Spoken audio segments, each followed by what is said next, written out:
নির্মীয়মান মন্দিরে জুয়া খেলা, তারই প্রতিবাদ করতে গিয়ে আক্রান্ত হলেন মালদা জেলার বেসরকারি সংস্থার এক কর্মী। প্রতিবাদ করায় তার বাড়িতে চালানো হলো হামলা এবং বাড়িতে থাকা দুটি মোটরবাইকও যথেচ্ছ ভাঙচুর চালায় দুষ্কৃতীরা। এই ঘটনার পর মালদা জেলার শাহাপুর অঞ্চলে তীব্র আতঙ্ক ছড়িয়েছে এলাকায়। মালদা থানা অঞ্চলের শাহাপুর গ্রাম পঞ্চায়েতের 4 নম্বর বিমল দাস কলোনির বাসিন্দা প্রসেনজিৎ দে দাস জেলার এক বেসরকারি সংস্থার কর্মী। প্রসেনজিৎ এলাকার এক মন্দির সংস্কারের কাজ চলছিল। সে সময় বহিরাগত কয়েকজন দুষ্কৃতী মন্দির চত্বরে বসে প্রকাশ্যে জুয়া খেলছিল বলে অভিযোগ। তখনই প্রসেনজিৎ দুষ্কৃতীদের জুয়ার আসর নিয়ে আপত্তি করে। অভিযোগ এই কারণেই দোষীরা প্রসেনজিতের বাড়িতে হামলা চালায়, ভাঙচুর করে তার বাড়িতে থাকা দুটো মোটর বাইক, এমনকি তার স্ত্রীকেও মারধরের অভিযোগ ওঠে। এই ঘটনায় তীব্র চাঞ্চল্য সৃষ্টি হয়েছে মালদা থানার শাহাপুর গ্রাম পঞ্চায়েতের বিমল দাস কলোনিতে। আতঙ্কের মধ্যেই রয়েছে ওই পরিবার। অবিলম্বে দোষীদের চিহ্নিত করে অভিযুক্ত ব্যবস্থা গ্রহণের দাবিও জানিয়েছে আক্রান্ত প্রসেনজিৎ দে দাস। ঘটনাটা শুক্রবার দিন আমাদের 22 তারিখ বাৎসরিক শনি মহারাজের পূজা ছিল। আমাদের 23 তারিখের পুজো ছিল, নারায়ণ সেবাও ছিল। আমরা ভোরবেলা আমাদের ছেলেপেলে সব ছিল, মোটামুটি 50-60 জন ছেলেপেলে ছিল। হঠাৎ একটা বহিরাগত মদ্যপ অবস্থায় আমাদের ক্লাবে ঢুকে ঝামেলা করে। সেখানে ও বলে জুয়া খেলবো, জুয়া খেলতে চাই এখানে। আমরা বললাম জুয়া খেলা এখানে হয় না। আমরা সব আমবাজার যাওয়ার প্ল্যানিং করছিলাম। এবার কে আমবাজার যাবে, কে সদলাপুর যাবে, সব বিভিন্ন রকম ছেলেপেলে ছিল আমাদের সব।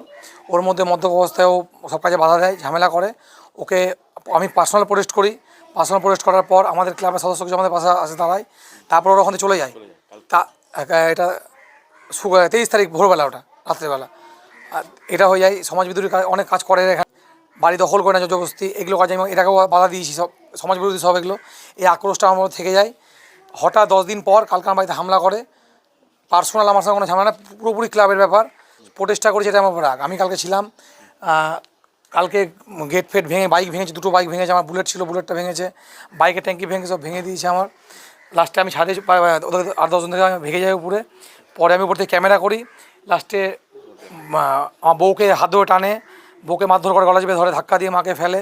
সোনার মালা ছিল একটা, ওটা টেনে ছিঁড়ে, মায়ের মালা ছিল, মালাটা ছিঁড়ে যায়। পরে বউকে টানতে টানতে বের করেছিল। আমি তখন ছাদ থেকে ওদিকে পালিয়ে যাই ভয়ে। হাতে হাসপাতাল নিয়ে বাইরে ছিল সব। হ্যাঁ, সব সমাজ বিরোধী এগুলো সব। এরা সব বিভিন্ন এই পাশের পাড়াতে 8-10টা বাড়ি দখল করেছে এভাবে। 1 লাখ 1.5 লাখ দিয়ে রেজিস্ট্রি নিয়ে নিয়েছে, মারধর দেখিয়ে এরকম। সব বহিরাগত, আমাদের এখানে কিছু না। আমাদের সেতু মোড়, শাহাপুর সেতু মোড়, বাগানপাড়া দিকে বাড়িয়ে দেয় সব। আমাদের কমপ্লেন করেছি আমরা কালকে। আমাদের পুলিশ আশ্বাস দিয়েছে যে ব্যবস্থা নেবে কালকে। ওদের বাড়িতে হয়তো পুলিশ স্টেপ নিয়েছে কিছু। ঘটনাকে কেন্দ্র করে ইতিমধ্যেই শুরু হয়ে গেছে রাজনীতি। বিজেপির অভিযোগ, দুষ্কৃতীরা শাসক দল তৃণমূল কংগ্রেসের ছত্রছায়ায় রয়েছে। বাইরে থেকে অনেক বহিরাগতরাই এলাকায় ঘুরে বেড়াচ্ছে। এই গতকালের যে ঘটনা, সেই ঘটনাটাই এই পরিবার, নিরীহ পরিবার, তার এক ছেলে, ও বাইরে কাজ করে। সে এই বার পূজার গত রাত্রে, মানে বার পূজার আগের রাত্রে ওইখানে একটা মদ্যপ অবস্থায় কোনো ছেলে এসেছিল, সেটাকে প্রতিবাদ করায়। তার প্রতি সেই দিন ওকে চলে যেতে বলা হয়। সেই আক্রোশেই গতকাল রাত্রে এইখানে এসে তার বাড়িতে তাণ্ডব চালিয়ে ঘর বাড়ি ভেঙে তাদের গলা থেকে মালা এবং চেন ছিনিয়ে নিয়ে গেছে। এটুকু আমাদেরকে প্রত্যক্ষ প্রমাণ আছে, তারা ভিডিও আছে। এই রকম চলতে থাকলে প্রশাসন যদি এর কোনো স্টেপ না নেয়, আমি চাইবো যে প্রশাসন যাতে এর পূর্ণ তদন্ত করে তাতে স্টেপ নেওয়া। বিজেপির অভিযোগে পাল্টা দিয়েছে তৃণমূল।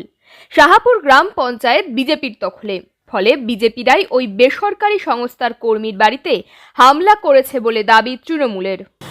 দেখুন, শাহাপুর গ্রাম পঞ্চায়েতে বিজেপির প্রধান রয়েছে। গত বিধানসভা নির্বাচনে ওখানে বিজেপি আবার তাদের নিজের বর্তমান এমএলএ তখনকার প্রার্থীকে গুলি করেছিল। তো সুতরাং শাহাপুরে কারা গুন্ডামি করে এখানে প্রমাণ। সমস্তটা বিজেপি আশ্রিত দুষ্কৃতীরা শাহাপুরে দৌরাত্ম্য চালাচ্ছে। আমরা পুলিশকে বলছি অবিলম্বে পূর্ণ ঘটনা তদন্ত করে ওইসব সমাজবিরোধী চিহ্নিত করে তাদেরকে উপযুক্ত শাস্তি প্রদান করুক। সময়বার্তা ডিজিটালের সঙ্গে আপনাদের যুক্ত হতে অবশ্যই ইউটিউবে সাবস্ক্রাইব এবং ফেসবুকে ফলো করবেন। অবশ্যই বেল আইকনটা প্রেস করতে একেবারেই ভুলবেন না।